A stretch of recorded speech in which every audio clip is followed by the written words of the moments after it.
An airplane without logbooks is aluminum scrap. $1,500 buys you the privilege of hauling it away. Vanessa Rourke said it loudly enough for every mechanic, farm pilot, and county bidder on the Crowder airfield apron to hear.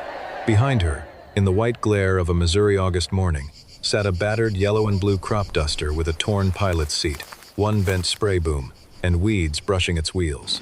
Daniel Mercer laid one hand on the cracked tire and looked up at the airplane instead of at the CEO. He was 58, broad through the shoulders, gray at the temples, and quiet in the way men become quiet after 30 years of listening for bad bearings.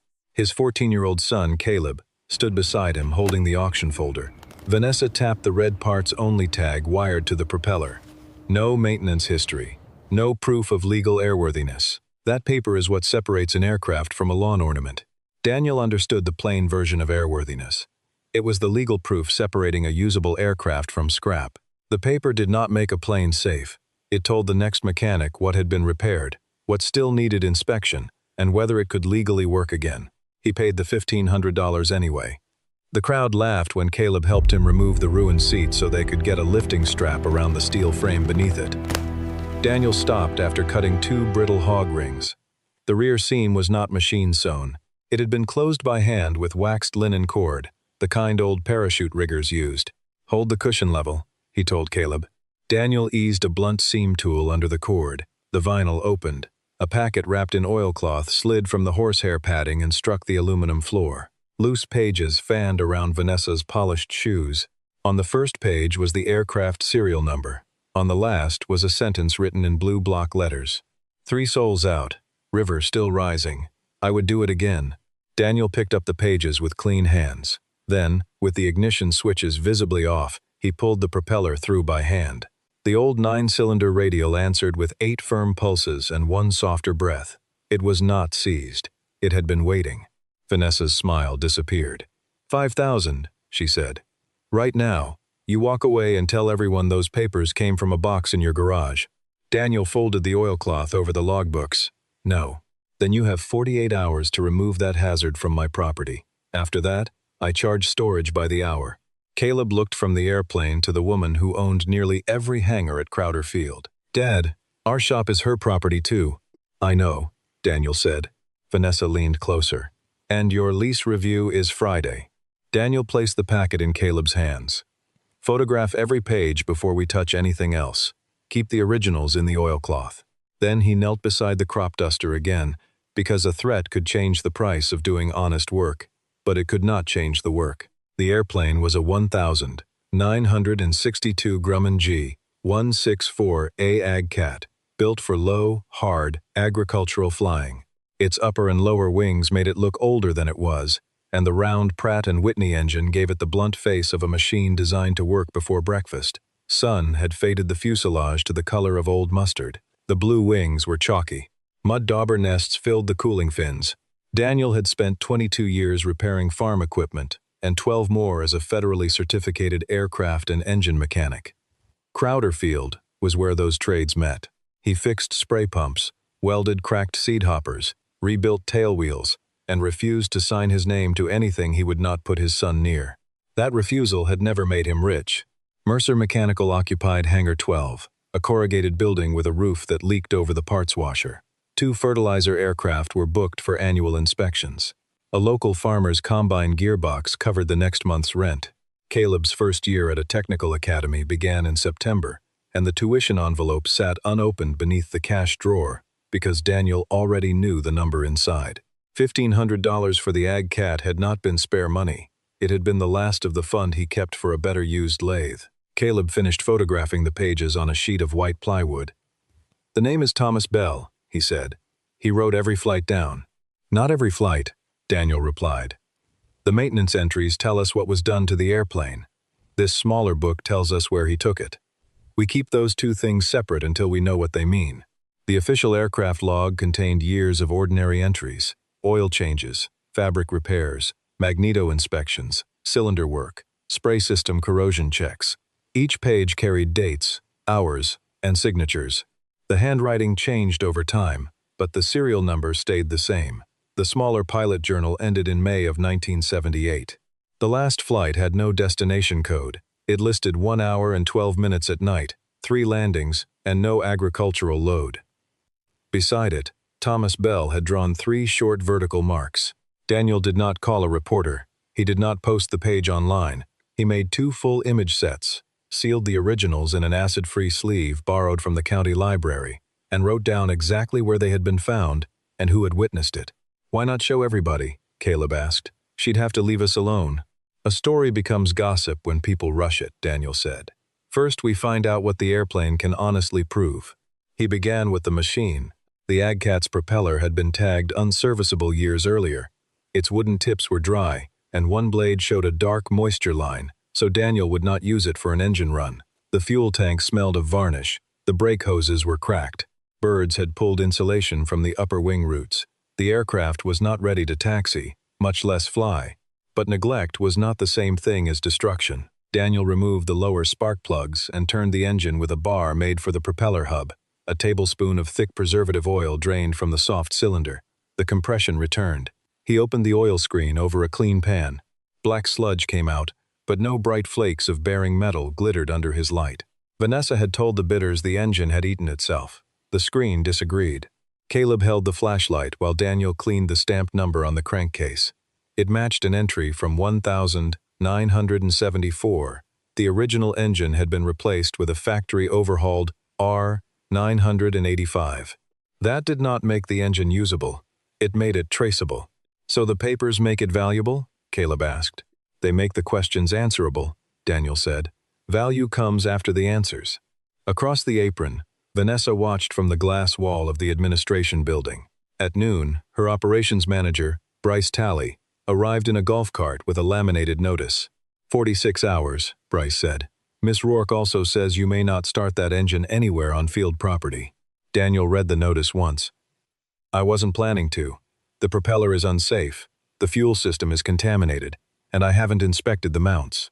Bryce seemed disappointed by the lack of an argument. "She says the papers belong to the airfield." Caleb lifted the bill of sale. "It says aircraft, installed equipment, loose parts and contents." Daniel held out a hand before his son could say more. "Tell Miss Rourke she can put any claim in writing. Until then, nobody touches the airplane or the records." Bryce drove away. Daniel then found the first mark that the logbook alone could not explain. Beneath gray overspray on the belly were 4 rectangular outlines, each backed by an extra strip of aluminum. They were not factory spray boom mounts. Their bolt holes had been carefully plugged and smoothed. He laid a transparent grid over them and measured the spacing. 32 inches front to back, 24 inches across, wide enough for a cargo platform, too narrow for a chemical tank. The pilot journal contained a penciled note 2 weeks before the last flight. "Remove spreader, fit Sam's frame, test at 180 pounds, then 360. Daniel stared at the belly marks. "There was a platform under here. For rescuing people?" Caleb asked. "Maybe, but maybe is not something we build the whole story on." The next clue sat under 3 layers of paint on the left fuselage. Daniel used a handheld inspection light that made differences in coating thickness show as shadows. A dark bar appeared beneath the yellow, then a shorter crosspiece. He wet-sanded an area no bigger than his palm. Tidbicray primer was red paint. Not a full cross, just one corner of one. He stopped sanding. "Why stop now?" Caleb asked. "Because removing history can destroy history. We uncover only enough to establish what is there." By late afternoon, a pickup rolled to the hangar, and an elderly man climbed out slowly. He wore pressed work pants, a white shirt, and a narrow black tie that seemed 40 years out of date. His left hand held a newspaper clipping in a plastic grocery bag. "Are you Daniel Mercer?" he asked. Daniel nodded. "My name is Arthur Bell. Thomas Bell was my father. Somebody sent me a picture of that last page." Arthur looked past him at the AgCat. His face tightened as though an old door had opened in a house he had spent decades trying not to enter. "They said he stole it," Arthur said. "They said he flew drunk and without permission. They took his certificate. Nobody hired him again. He died believing the river had erased the only proof." Daniel brought him a folding chair but did not ask him to sit. Arthur walked to the left side of the fuselage and touched the small patch of red paint without laying his fingers on it. "He put a red cross on both sides," Arthur whispered. "Said if he had to go low over rooftops at night, people needed to know he wasn't spraying." The May 1978 Bryer County flood had come after 6 days of rain. A levee south of Marston broke after sunset. Telephone lines failed. The county sheriff ordered private aircraft grounded because power lines and debris made the valley dangerous. Thomas Bell had owned the AgCat with a partner named Samuel Rusk, whose family later sold Crowder Field to Vanessa's father. According to Arthur, 3 people were trapped on the roof of a pump house: a pregnant nurse, her husband, and a 12-year-old boy. A rescue helicopter had turned back in the storm. Thomas removed the chemical spreader, bolted on a platform built from a livestock gate, and made 3 low passes to judge the wind. He landed twice on a flooded county road and once in a pasture. The people lived. The aircraft returned with a bent spray boom, mud in its lower wings, and a cracked landing gear fairing. But the radio tapes vanished when the sheriff's office flooded. The rescued family moved away.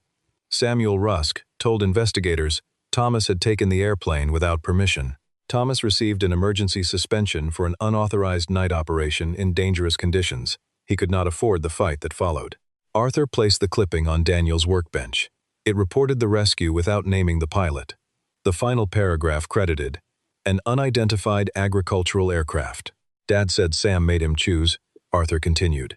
Sign a statement that the flight never happened, or lose his share of the airplane. He wouldn't sign. Sam kept the plane and the field. Dad kept nothing but the blame. Caleb looked toward the administration building. Rourke Airfield Holdings had grown from the business Samuel Rusk left behind. Daniel did not need his son to say it. Arthur asked, "Can you make it fly again?" Daniel looked at the cracked hoses, the brittle fabric, and the corroded spray rig. "Not safely without a full restoration, and I won't pretend otherwise." The old man's shoulders fell. "But it doesn't have to fly to tell the truth," Daniel added. "If the logs match the scars, and the engine can be conserved without damaging it, we can show that this is the airplane your father brought home." Arthur turned to him. "What would that cost?" "More time than Miss Rourke wants to give us. Less than another lie." At 6 that evening, Vanessa entered Hangar 12, carrying Daniel's lease folder. She wore a cream jacket despite the heat, and walked around the AgCat without touching it. "Mr. Bell," she said, "I'm sorry family emotions have been stirred up. My company would be willing to curate the aircraft's heritage professionally." Arthur's jaw moved, but Daniel spoke first. "You offered $5,000 for it after the books came out of the seat. Now it's heritage? New information changes valuations. That's business. You also asked me to lie about where the records were found." Vanessa set the folder on the wing. That was a poorly phrased attempt to protect chain of custody. "Here is a better offer. $65,000. You retain a 10% display interest. We place the plane in the new Rourke Aviation Center, and all public statements are coordinated through my office." Caleb stared at the number. $65,000 would replace the lathe, repair the roof, pay tuition, and leave enough to breathe. Daniel saw his son calculate all of it. "Who owns the story?" Daniel asked. "The center would present the Rourke family's role in regional aviation." "Samuel Rusk's role too?" "History needs context." Arthur gripped the back of the folding chair. Daniel slid the offer back. "No coordinated statement. No shared ownership. No display that puts your family name above Thomas Bell's." Vanessa opened the lease folder. "Then this is your 30-day notice. Hangar 12 will be cleared for redevelopment. Your current bookings may be completed, but no new work can enter the field." The number on her offer still faced Caleb. Daniel turned it face down. "You're sacrificing your son's future for a dead man's grievance," Vanessa said. "I'm protecting my son's future from a living person's example." Vanessa left the notice on the bench. Before she reached the hangar door, Daniel called after her. "The airplane will be off your property before your deadline. Every move will be photographed." "Good," she said. "Once it crosses the gate, Crowder Field has no further responsibility for it." Daniel watched her walk away. Then he called the farmer whose combine gearbox waited in pieces beside the wall. He explained that the job would be 2 days late. The farmer had rain in the forecast and could not wait. He sent another shop to collect it. That lost invoice was $9,000. Caleb heard the call. "We could have taken her money." "Yes, and still," told Mr. Bell privately. "No, that's what her money was buying." Caleb looked angry, which Daniel could accept. A child deserved the truth even when the truth did not feel noble. "I don't know how we pay the roof bill now," Daniel said. "I don't know where the shop goes next month. I do know that if we sell a man's name back to the people who took it, we can't call what remains ours."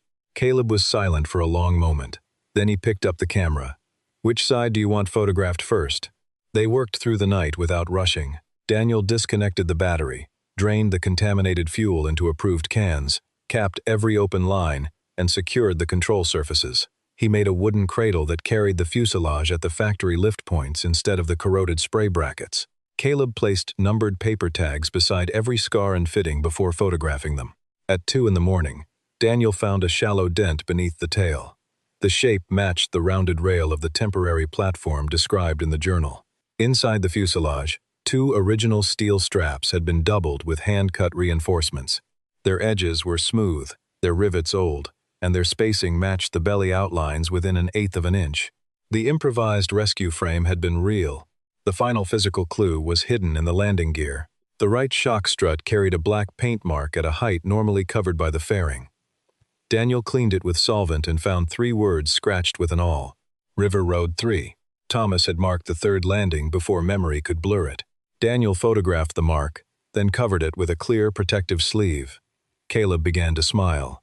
Daniel did not. "This proves the airplane was modified and used somewhere wet," he said. "The page ties the marks together. But we still need to know why the engine was condemned. If Vanessa is right about internal damage, we preserve it cold and stop there." At dawn, a commercial aircraft mover arrived with a low hydraulic trailer.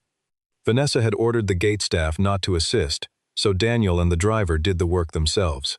The Agcat's upper wings had to come off to clear the county road. Daniel loosened each fitting in sequence, marked every spacer, and built padded racks from lumber he had meant to use on the shop roof. The mover's invoice was $8,400, including permits and liability coverage. Daniel put the charge on the business card whose balance he had promised himself not to increase. By 7, a dozen airfield workers had gathered at the fence. Some had laughed at the auction. None laughed as the yellow fuselage rolled toward the gate with its red paint barely visible under the left side. Bryce Talley arrived carrying another notice. "Miss Rourke says the engine data plate may be company property." "The data plate is installed on the engine sold with the aircraft," Daniel said. "It stays where it is." "She also says you removed records from a restricted asset."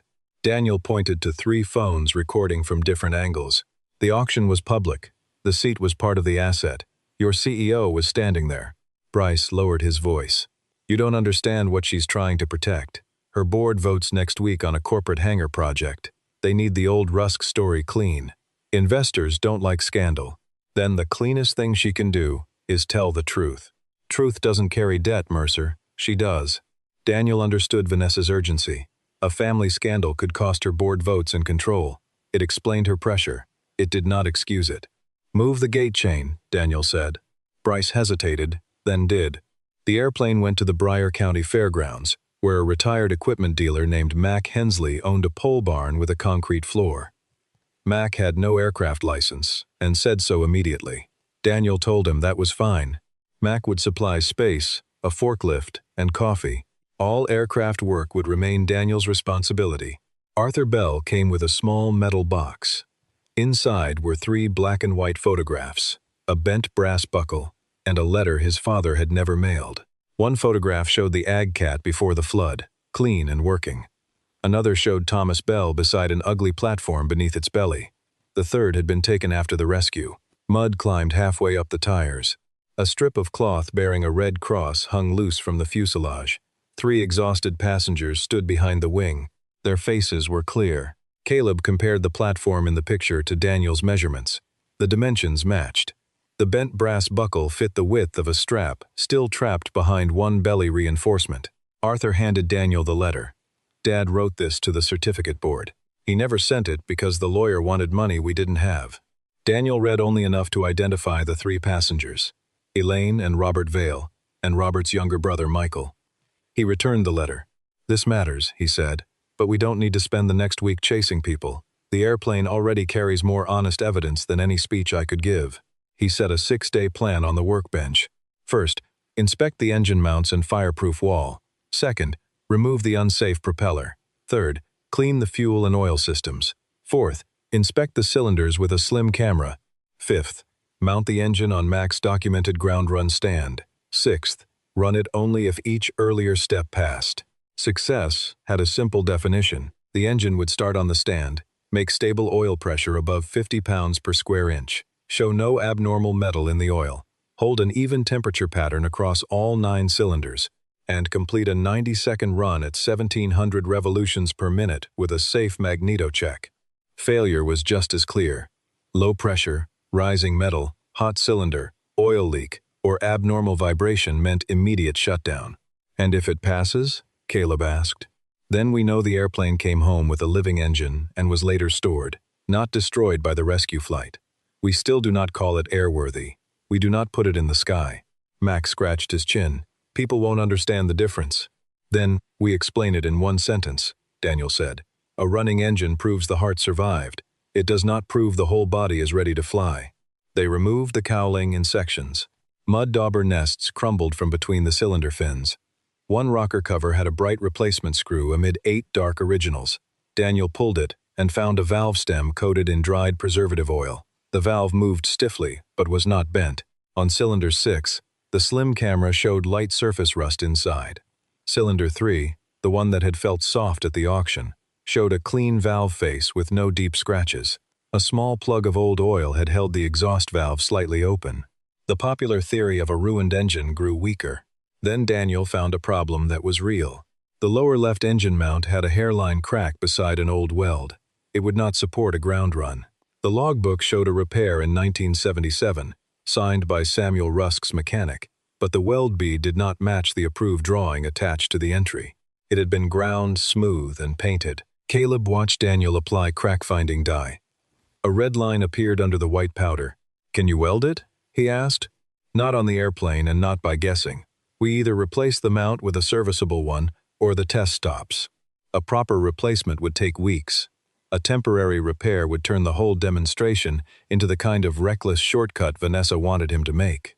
Daniel called 3 salvage yards. The first had a mount but no traceable history. The second wanted $12,000. The third had sold its last one months earlier. By the end of day 2, the engine remained on the aircraft and the plan appeared dead. Caleb sat on an overturned bucket beside the yellow fuselage. "What if we don't run it? We still have the pictures and the logbook." "Then that's the honest ending," Daniel said. "But she wins. Safety isn't losing." Caleb stared at the crack. "You always say a test is only good if it can prove you wrong." "That's right. So maybe this one proved us wrong." Daniel looked at his son and smiled, despite the cost pressing behind his ribs. "Maybe." That night, he studied the mount instead of trying to argue with it. The crack made the aircraft structure unsafe for a run, but the engine itself did not need to remain on that structure. Mac's old test stand had adjustable arms designed for radial engines.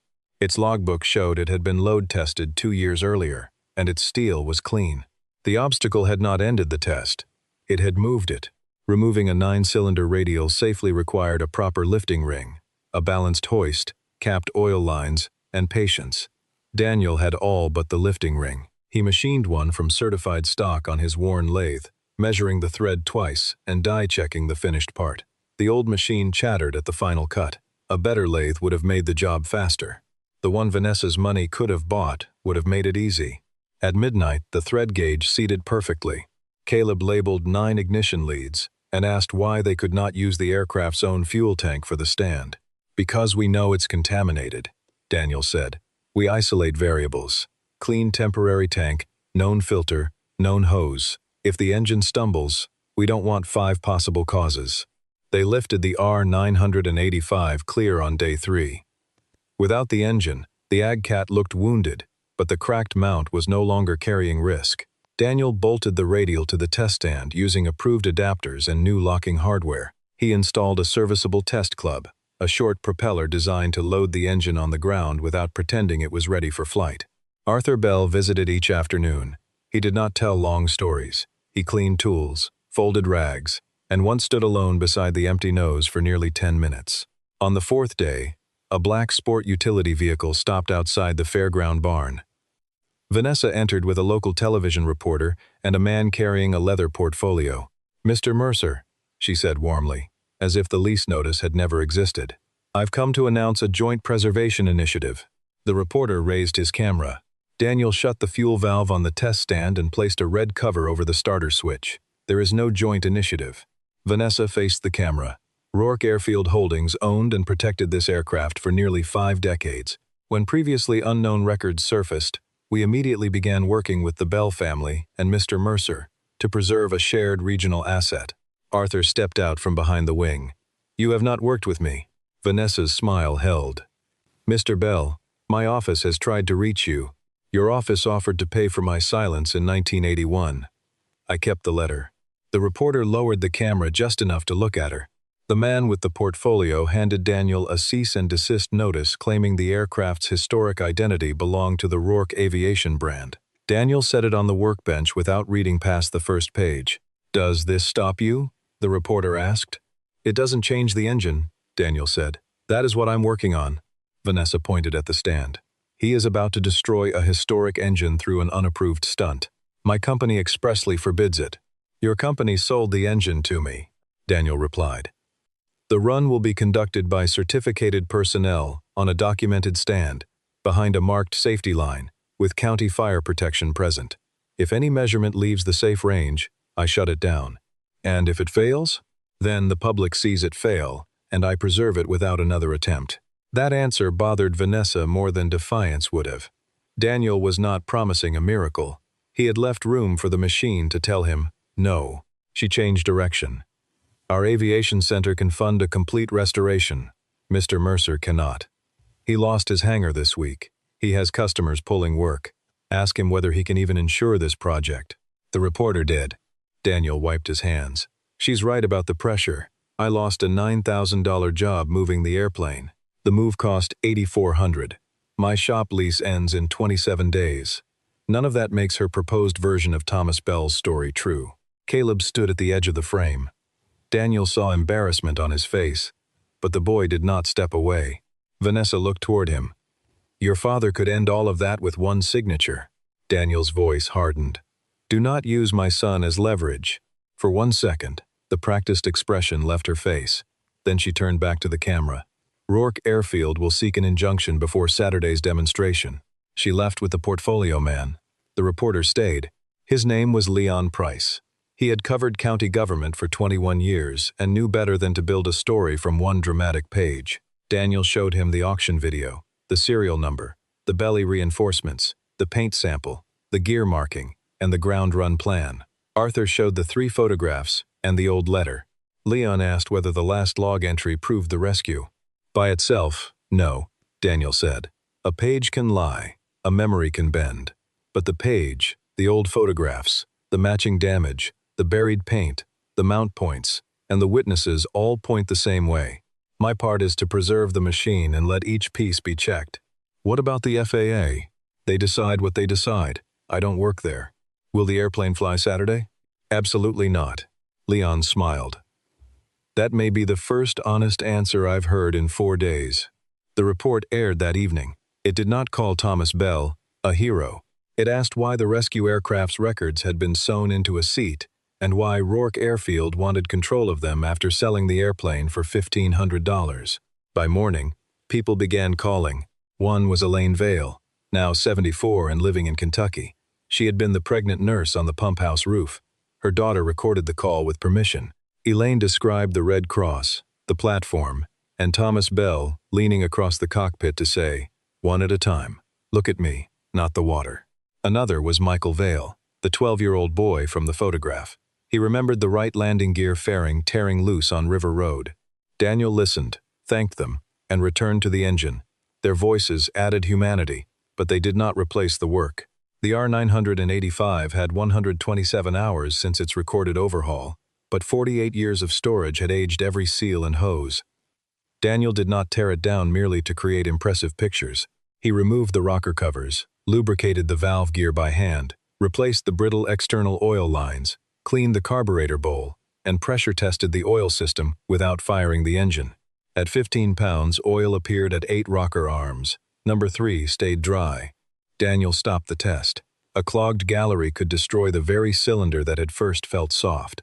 He removed the line and found a plug of hardened preservative compound in the banjo fitting. The compound had protected the passage from moisture, but no one had cleared it before the engine was declared ruined years later. Caleb held the brown plug on a white card for the camera. It was smaller than a pencil eraser. That stopped the oil? He asked. It would have, Daniel said, if somebody had started the engine without checking. Could that be why they said it was bad?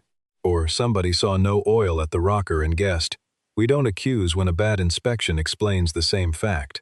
Daniel cleaned the fitting and repeated the pressure test. 9 cylinders now received oil. The engine turned through 9 equal compressions. Its twin magnetos, the self-powered ignition units, produced strong sparks, but one grounding wire had broken inside its insulation. That defect could leave an ignition unit live, even with the cockpit switch off. Daniel replaced the lead and showed Caleb why they always treated a propeller as if the engine might start. The most dangerous machine, he said, is the one everybody has agreed is dead. On Friday afternoon, a county deputy delivered the court filing Vanessa had promised. It asked a judge to stop the run on grounds of public safety and disputed ownership. The judge declined emergency action after reviewing Daniel's safety plan and bill of sale, but scheduled a later hearing on the history claim. Daniel spent 11 minutes on the phone with his insurance carrier, then went back to setting valve clearances. The paperwork did not turn a wrench. That evening, Bryce Talley arrived alone. He carried an old canvas roll tied with electrical wire. This was in the locked cabinet behind Vanessa's father's office, he said. She told me to clear it out before the television crew came. Inside was a set of corroded platform bolts and a hand-drawn sketch signed T. Bell and S. Rusk. At the bottom, Samuel Rusk had written, "Emergency frame approved for one operation only." Bryce looked sick. She knew, maybe not about the logbooks, but she knew her grandfather approved the frame. The corporate history file has a copy of the sketch. Daniel photographed the roll without taking possession. "You need to give this to your lawyer or the county investigator, not hide it with me. I thought you'd want it for Saturday. I want it handled in a way she can't dismiss. Take it to Leon Price while his camera is running. Then keep the original safe." Bryce studied him. "You really won't use a shortcut, even against her." "A shortcut is how Thomas Bell lost 48 years. Bryce did as Daniel asked. Saturday morning brought 200 people to the Bryer County Fairgrounds. Farmers parked beside retired airline captains. Crowder field mechanics stood with their families. The county fire crew positioned an extinguisher cart beside the pole barn. Leon's camera crew marked the red safety line on the concrete. At the center of it all, the old radial engine sat on the steel stand, black cylinders arranged around a silver crankcase like the face of a giant clock. The Agcat waited behind it without wings, its faded yellow fuselage carrying one carefully uncovered corner of a red cross. Daniel had invited an independent inspection mechanic named Rosa Alvarez to review the setup. Rosa checked the stand documentation, fasteners, controls, fire plan, and instrumentation. She did not repair the engine and did not tell Daniel what it meant. Her job was to verify that the public test followed the written limits. The gauges were large enough for the crowd to see on a video monitor. Oil pressure, engine speed, oil temperature, cylinder head temperatures for all 9 cylinders. A clear filter housing would catch anything leaving the temporary fuel tank. Daniel explained the rules in plain English. "This is not a flight test. The airplane is not being declared safe to fly. We are asking one limited question. Can the original engine run under controlled load without showing the damage Crowder Field claimed? If oil pressure falls below 50, if any cylinder temperature runs away from the others, if metal appears, or if vibration crosses the red mark, I shut it down. Passing means the engine survived and can be preserved as a working artifact, nothing more." Arthur Bell stood in the first row holding his father's brass buckle. Caleb stood beside the instrument panel with a clipboard. Daniel had given him one job: read each number aloud at 30-second intervals. The boy would not diagnose anything. He would make the result impossible to blur. Vanessa arrived 4 minutes before the scheduled start. She had no camera crew this time. 2 board members from Rourke Airfield Holdings walked with her, along with the operations attorney who had filed Friday's request. "This demonstration is reckless," Vanessa announced from outside the red line. "Mr. Mercer has built a publicity machine from stolen corporate records." Bryce Talley stepped out of the crowd. "The bill of sale included the records, and the platform sketch was in our cabinet. You ordered me to destroy the cabinet contents." One board member turned toward her. Vanessa did not. "A disgruntled employee's allegation changes nothing," she said. "If that engine throws a blade or catches fire, every person here is exposed." Daniel pointed to the short test club and the empty safety zone in front of it. "The stand is anchored. The rotating plane is barricaded. Fire control is present. Rosa Alvarez reviewed the checklist. You are welcome to stand behind the marked line and watch the same gauges as everyone else. And when it fails, I shut it down and say it failed.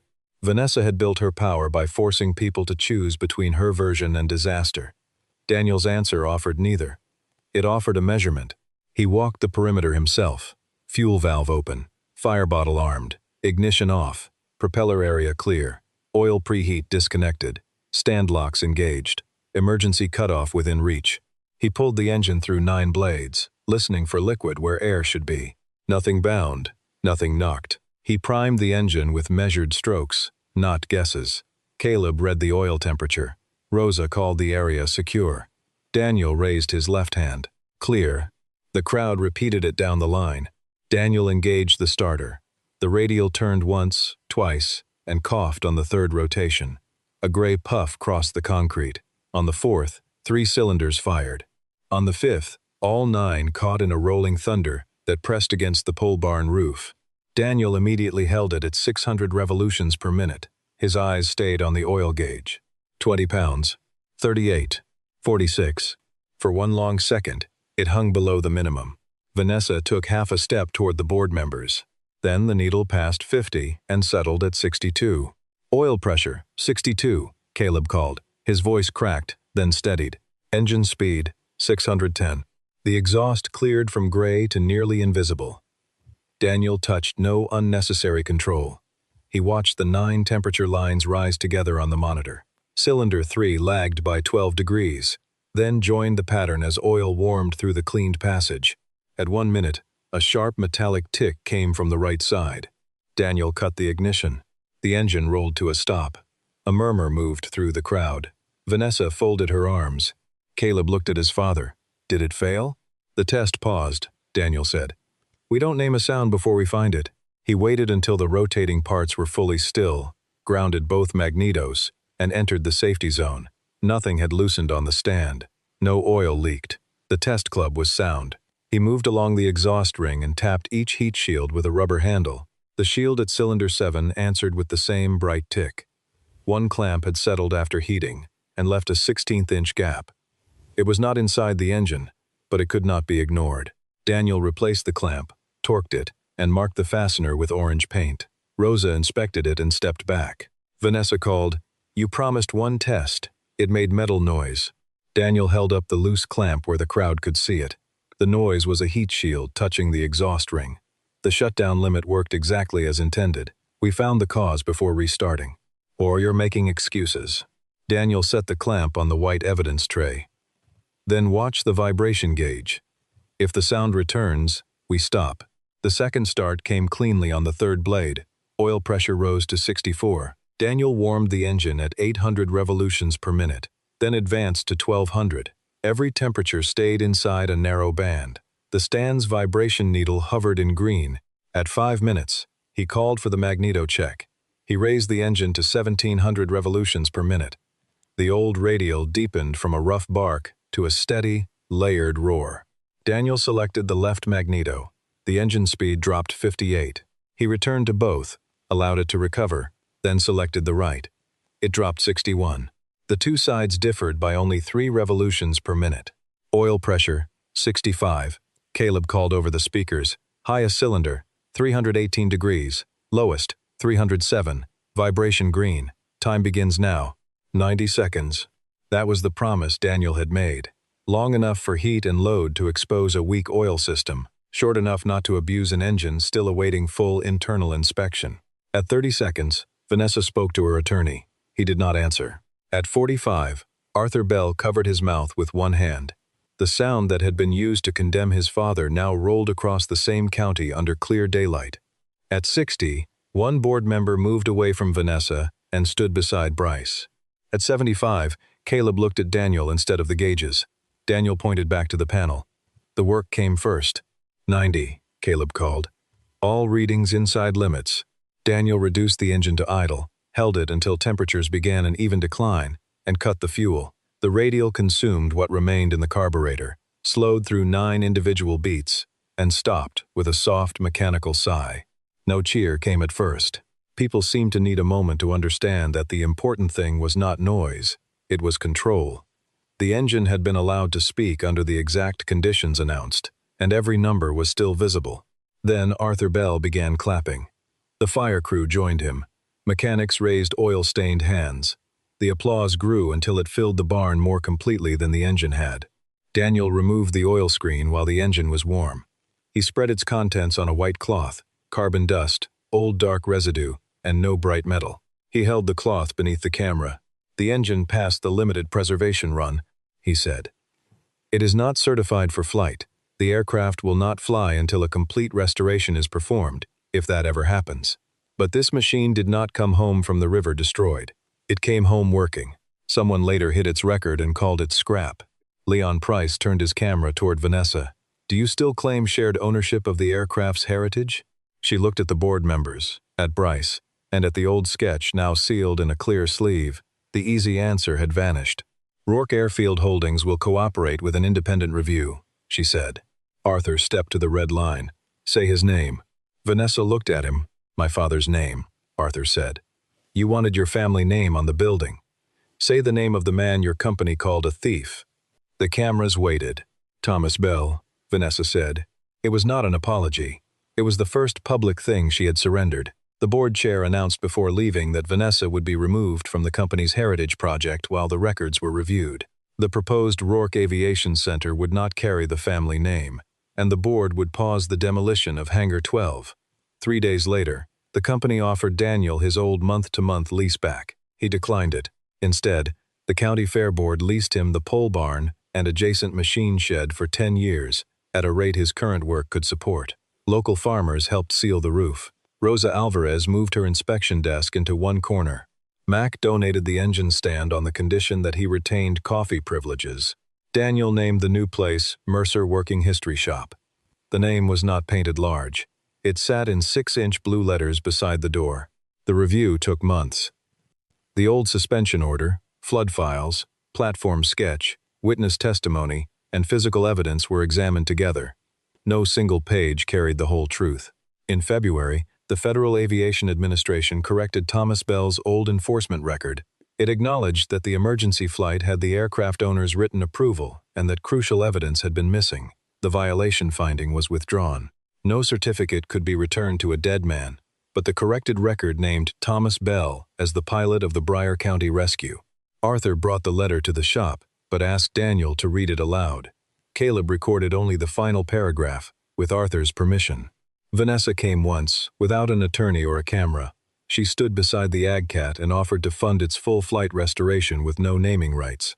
Daniel considered it. A flying AgCat would draw crowds, but flight would require replacing fabric, lines, hardware, instruments, and perhaps major structure. So much new material could turn Thomas Bell's working airplane into a replica wearing its serial number. "It doesn't need to fly again," Daniel said. "It needs to remain honest." Arthur agreed. They preserved the aircraft with its weathered skin, the repaired engine installed but disabled for unsupervised starting, and the rescue platform outlines visible beneath clear protective panels. The unsafe propeller hung on the wall with its red tag. Beside it, the logbooks sat in a climate-controlled case open to the last entry. The exhibit explained airworthiness in one plain sentence. "The paper does not lift the airplane. It preserves the trail that tells people whether the airplane may safely be lifted." The engine ran twice a year on the stand for conservation, never for spectacle, and never beyond Daniel's published limits. On the first school day of spring, 20 students stood behind the red line while Caleb explained why one hardened plug smaller than an eraser could starve a cylinder of oil. He did not tell them his father had saved the airplane. He said his father had listened to it. After the students left, Daniel found Caleb beneath the pilot's seat with waxed linen cord and a curved upholstery needle. The boy had made a shallow pocket in the new protective cushion. "We're not hiding the original books again," Daniel said. "I know." Caleb slid a single copy of Thomas Bell's final page into the pocket. On the back, he had written the date of the ground run and 5 measured facts. 65 pounds of oil pressure, 1,700 revolutions per minute, 3 degrees of magneto difference, 90 seconds under load, no metal in the screen. Below them, he had added one sentence. "Truth needs a trail." Daniel read it, then handed the page back. "Stitch it straight." Caleb grinned and bent over the seam. Daniel moved to the radial engine, placed a clean white cloth beneath the number 3 oil fitting, and checked it once more before turning off the shop lights.